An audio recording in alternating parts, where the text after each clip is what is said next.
ហូបឆ្ងាញ់ដោយសារចុងភៅមែនទេប៉ុណ្ណាពុកម៉ែបងប្អូនហូបឆ្ងាញ់គឺដោយសារចុងភៅក៏ប៉ុន្តែបូកសាំជាមួយនឹងគ្រឿងទេសផងដែរទូភេគ្រឿងទេសហ្នឹងគឺធ្វើទៅនៅណាអូនេះទាំងអស់គ្នារលឹកឃើញនេះភេគ្រឿងទេសនៅផ្សារទំនើបអ3គឺមានលក់ច្រើនមែនទេទាំងអស់គ្នាចាំដឹងថានៅទីហ្នឹងគឺលក់នៅប្រភេទគ្រឿងទេសអ្វីខ្លះផងនេះអស់គ្នាមើលទាំងអស់គ្នា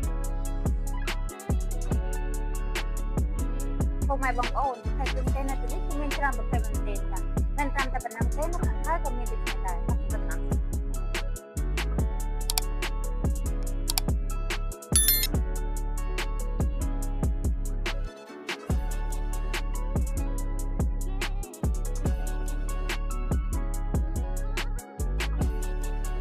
គ្រឿងទេសដូចគ្នាដែរចាគឺមានប្រភេទជេប្រភេទថាស្នោអីជាដើមតែមានច្រើនផងមែនមានជាប្រភេទសណ្ដែកបារាំងសណ្ដែកកំប៉ុងអីជាដើមចាសណ្ដែកការ៉ុតគឺមានច្រើនមែនទេដូចពុកម៉ែបងប្អូនបានឃើញចាមានជាប្រភេទខ្ទឹមជ្រក់ប្រភេទខ្ទឹមជ្រក់ម្ទេស